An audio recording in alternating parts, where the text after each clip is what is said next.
This is Shahbaz Alam here. I've come up with yet another lesson, and a very short lesson, that is participle. Participle दो तरह के होते हैं. Participle non finite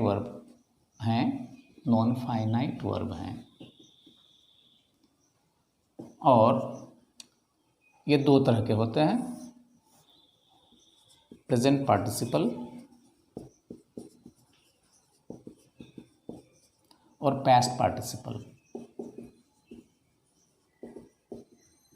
okay, present participle V4 होगा और present past participle V3 होगा.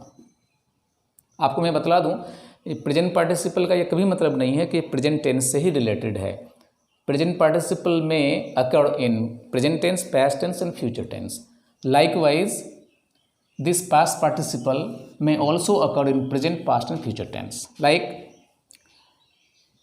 he is an amazing fellow. He is an amazing fellow. ये present participle है और एडजेक्टिव के तौर पर इस्तेमाल हुआ है, क्योंकि यह नाउन है. नाउन के पहले जो वर्ड आते हैं वो एडजेक्टिव होते हैं. इस फेलो को, उसको ये क्वालिफाई करें, वो एक बहुत शानदार व्यक्ति है या पर्सन है. ये आईएनजी है, और आईएनजी में ना नहीं आने पर वो पार्टिसिपल होता है. अगर ना नहीं उसका मतलब निकले तो पार्टिसिपल होता है, प्रेजेंट पार्टिसिपल होता है. और प्रेजेंट पार्टिसिपल के अंदर में वर्ब और एडजेक्टिव का भाव रहता है. यहाँ पर एडजेक्टिव का भाव है. अब यहाँ पर देख लीजिए, he is a dead fellow. Wait, sorry, just a correction. He is a broken heart. यहाँ देखिए V3 है ये, और ब्रोकन टूटा हुआ, वो टूटा हुआ इंसान है, उदास इंसान है, मायूस इंसान है. हार्ट नाउन है, हार्ट के पहले या है, इसका मतलब एडजेक्टिव है. ये पास्ट पार्टिसिपल है. अब कहेंगे आई एम रनिंग, मैं दौड़ रहा हूँ. यहाँ भी ये प्रेजेंट पार्टिसिपल है. तो यहाँ पर इसमें, इस रनिंग में एडजेक्टिव का गुण नहीं है, सिर्फ वर्ब का गुण है. यहाँ लीजिए, ही हैड ऑलरेडी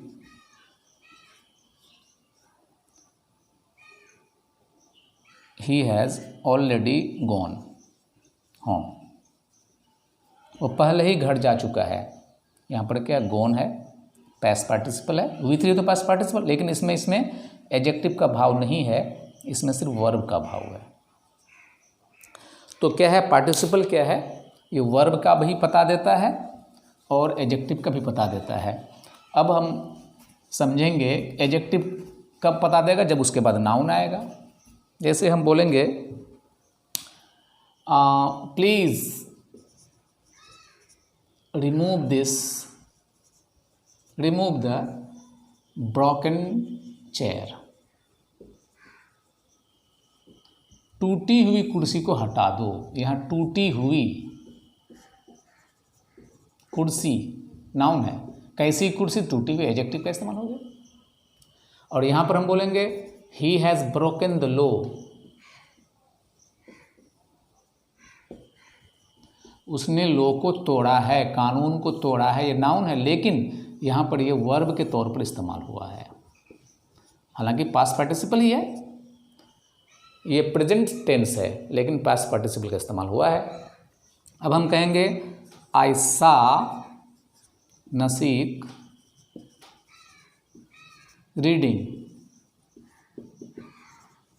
मैंने नसीक को पढ़ते हुए देखा. पढ़ते हुए, ये प्रेजेंट पार्टिसिपल है.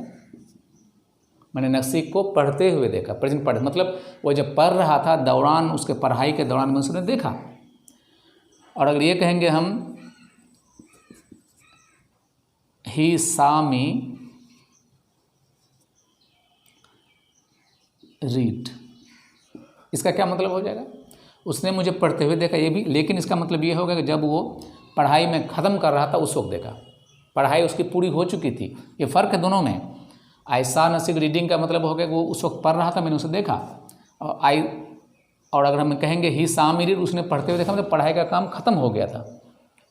सो ये इंटरेस्टिंग चीज़ है कि दोनों में अगर यहाँ पर प्रेजेंट पार्टिसिपल है तो ये मतलब, और अगर प्रेजेंट पार्टिसिपल नहीं तो ये मतलब। देखिए अब बोलेंगे आई लाइक पेंटिंग, अगर बोलते हैं, जो कि मैं एक बात दिमाग में आगे इसलिए बता रहा हूँ, ये जीरंड है। आई लाइक पेंटिंग, मुझे पेंटिंग पसंद है, पेंटिंग पसंद है। और वहीं पर कहेंगे I like to paint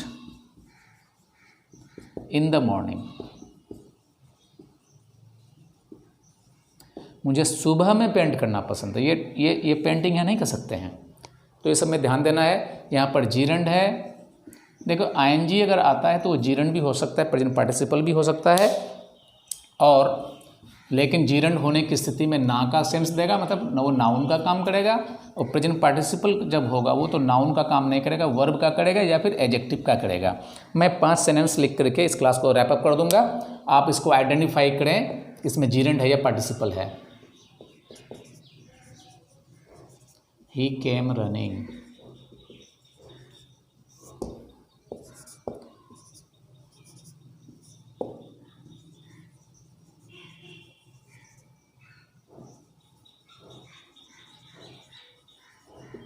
she is always quarreling, I know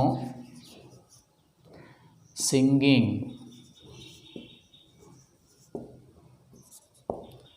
she is an amazing leader. Number 5, are you trying to mislead us? ये 5 सेंटेंसेस हैं जिसमें V4 हैं, सभी में आपको बतलाना है कि इसमें कौन जीरंड है कौन पार्टिसिपल है। Thank you very much for being with me. चाओ।